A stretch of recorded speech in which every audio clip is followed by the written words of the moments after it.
Okay, it is finally time for us to write our first 2019 plan.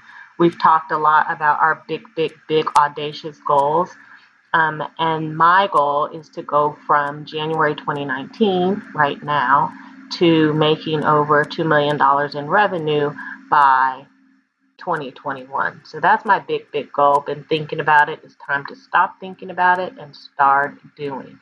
So we started by cutting our big goals down. I cut mine down to a quarter. So my first quarter is my milestone number one. And my milestone number one is to define my personal brand and develop my flagship product. And I'm doing this by July of 2019. So how do we do that? We do that by creating a plan and holding ourselves accountable. And I know when I say things like accountability, it sounds like blah, blah, blah, blah, blah. But that is really where the magic is here, is having a plan and then holding yourself accountable. So let's keep it simple. We have this big, steep goal we're trying to reach, and we are going to knock it out. And we're going to knock it out by creating a very simplistic plan and then working it step by step. So you have all your numbers from the previous videos. I will reference them here to help you write your plan. And then celebrate, because we got this. And this is the worst part. We're past the terrain that I had talked about before. We only need two things to make this plan work now. The first thing is to actually break down all of your numbers and create our task list. So tasks are actually things that you can do. Whereas the second part of this, the number two that makes our plan work, it's a little more spiritual. And so we're going to save part two for the next video. It'll make more sense then. If I talk about spirituality and spiritual things right now in combination with numbers, I'm going to sound like a weirdo. So we're separating it into two parts. And this first part is about task. Okay? And for now, just know that part two is what helps us keep our goal in our mind. Okay? So part one, what we're doing right now, our task, is actually action. And part two, which we'll talk about later, is our base. So if you want to think at all about part two, just think more and more about what your reality is going to look like when you get to your big goal. So what we're doing now is going to move us towards our goal. And so let's get started. Press pause as you need to put your numbers into your plan. And again, celebrate, because we're on our way. So you remember we looked at our top three. In my case, it ended up being my top four from the circle of life.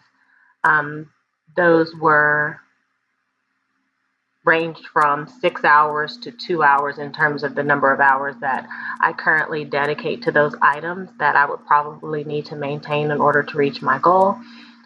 So we call these goal supports. We want to break your goal supports down into tasks. And those are just time-limited items that we can check off as done. And then the second piece of that is going to be those more spiritual items that will go to part two. And spiritual items are more vague from a pure to-do perspective. So take your goal supports and break them out into tasks, things that are time limited that you can actually check off as done. And then everything else or anything that you're not sure about becomes a spiritual item. So I did mine, and my task broke out to be 14 hours across my goal supports. So 14 of my 16 hours in goal support were actually tasks, things that I do that I can put on my plan and mark off as done every week. And this is my breakout. So for career, I have 6 hours, education, 4 hours, home cooking, 4 hours. And that's my breakdown. So these are your goal support hours, but now you've broken it out to what are really tasks that I can do and check it off of a list versus other items that may not fit very smoothly into tasks. Don't think too much about it. If it's something that you can time and do, then it is a task. Okay. And then we had our bottom three. For me, my bottom three, I only had enough hours left to dedicate to physical activity and joy. So 2 of my 3. with joy being the lowest one with just 1 hour and physical activity having 3 hours. So with that 1 little hour, finding or increasing joy does not equal a task, right? So that 1 little hour goes to part 2. So now let's just calculate how many hours total you've already dedicated to your plan. Remember the hours committed.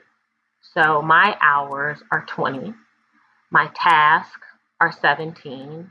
Remember, this is 14 for my supports and then 3 for my self-improvement that we just went over.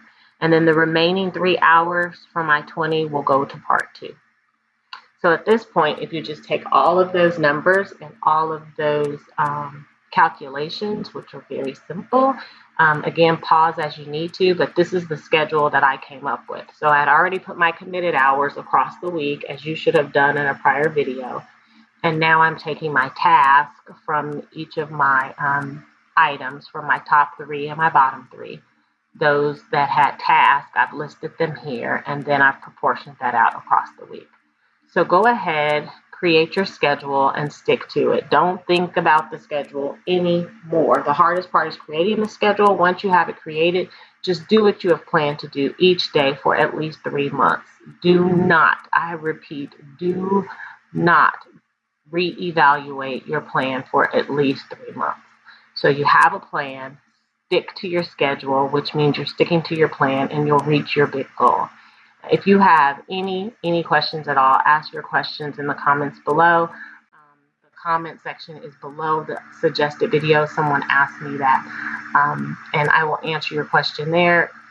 Feel free to subscribe if you're following along, and press the bell to be notified of additional videos. I really appreciate you joining me.